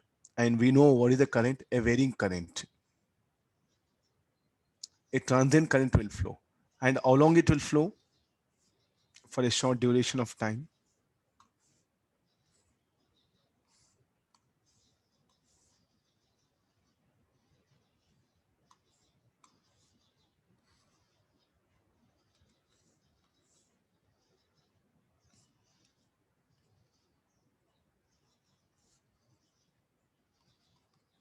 Or how long this current will flow? For short duration of time.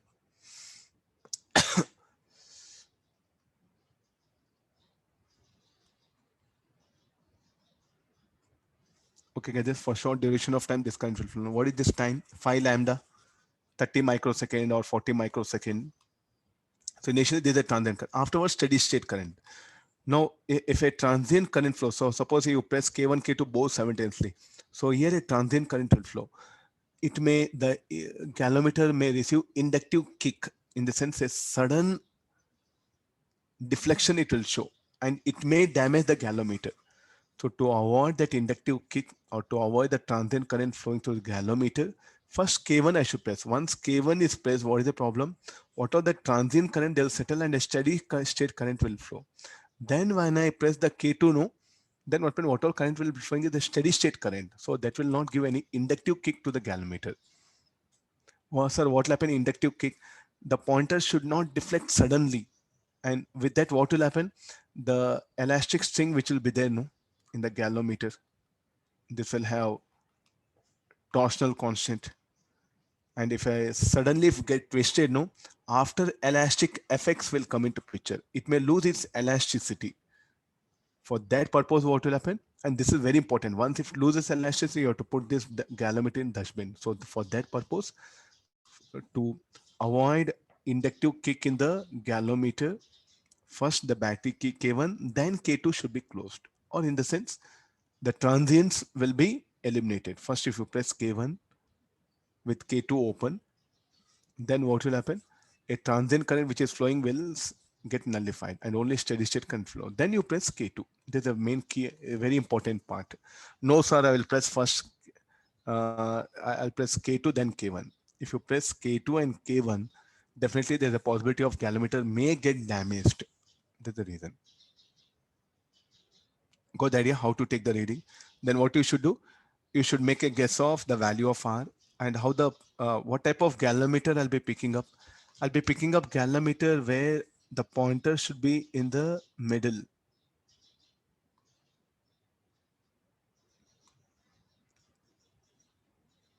This is scale.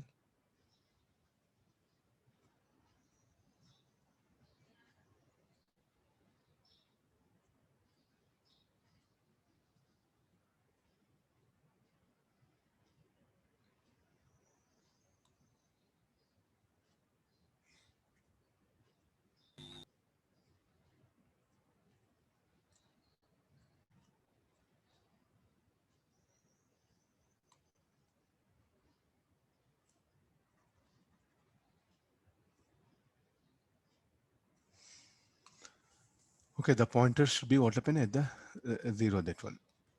Getting the idea now? This will be why it should be this one. So when the R is something 4 or 5, no? If you make 3 ohm, the pointer will be on one side. If you make some 8 ohm, the pointer will be somewhere here. So how do you come to know it's a 4 or 5? The first reading is a very difficult one. If you can get the first reading, then it's okay. So while I'll do one thing, I'll start with some lower value, 2 ohm, 3 ohm, that one. So as the reading approaches between 4.5 or something, no, the pointer will be here. Also like a 4 ohm, 4 to 5, this one. If it's a 8 ohm, the pointer will be here. If it's a 1 or 2 ohm, it will be here. The value of R. So after this, the value is between 4 and 5. Next, I will increase the ratio arm. Q by P, I'll make it 1 by 10. Then R what when I'll start directly from 40. 40, or say like this is some 100, you take it. Deflections, huh? This will be much easier. 10 only, 10 only. I don't know why I'm changing. No. Come for this. So no, this will be 40, no. So for 35 ohm, the deflection will be here. 35, 36, 38, 40, somewhere 42 will be here. Next, what we get here, like, so if I increase further, 43, 44, 45, 50 will be here. So first I'll take 40, the pointer is here. If I make 50, the pointer is here. Then they show that the answer is between 30 and 50, 40 and 50. Then I'll start adjusting it. 35 and say 50. Then what does it mean? Somewhere between 35, 50, the pointer will be at 0. So I'll slowly vary the values. Where the pointer becomes 0, I'll note down that value. So it will be 42. So like that. Next, again, what happened? I'll make the ratio of arms 1 by 100. Then I'll start with 400. Then from 400 to 450, I'll check it. The pointer, if it 400 here, 450 here, so the way the answer lies, the zero deflection may come between 400 and 450. Then I'll adjust the value.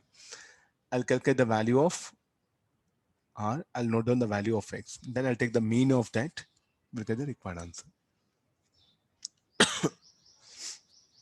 Okay, there's a very popular this one. So actually, we don't do in lab also. I think you check meter bridge. Okay, experiment is there, but in this also not there. But in exam, they do ask 3 times in advance and 2 times in mains.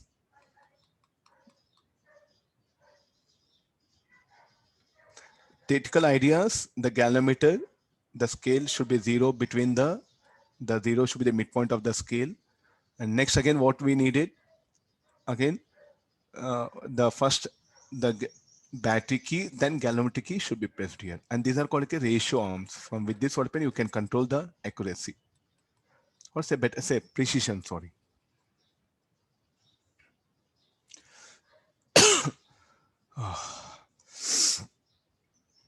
Any doubt? This will be very difficult experiment for students to really understand.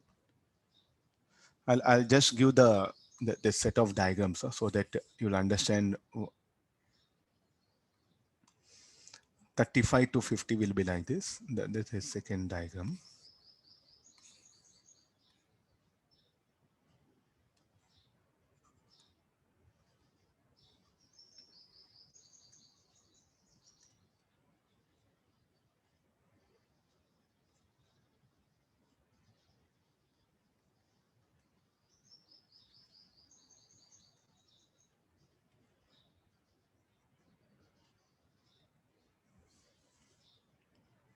The pointer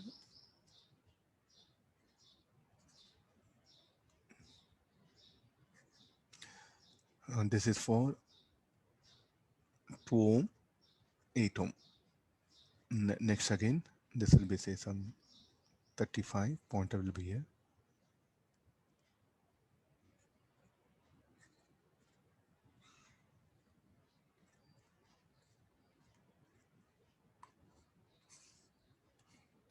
They may trouble you with data like this also. Please, that's why I'm just giving some information. This should be 35. Next, you'll see this. -10 and +10 are the deflections. They are the scale of galvanometer. What are 2 ohm and 8 ohm?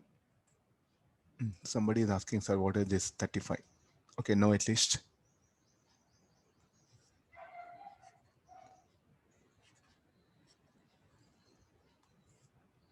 This will be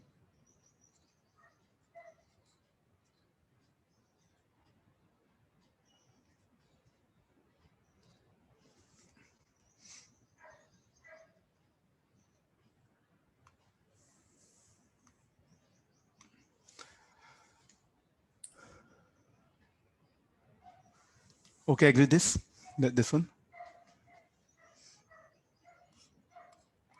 Any doubts in post office box? You can clarify.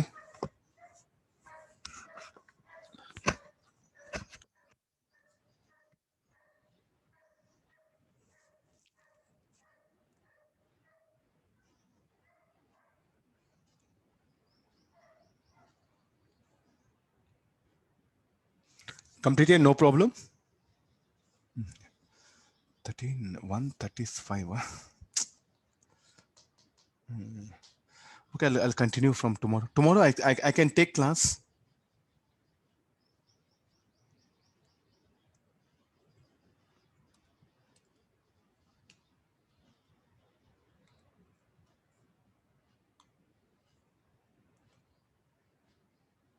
Better we'll have tomorrow class, no? I can invite to. Tomorrow we'll have a class so that we can finish off these things. Okay, tomorrow I'll continue. Sir, mains notes. I'll send it. I'll send it. Today afternoon I'm going to college. I'll go to college. Okay, let me first finish off. Thank you.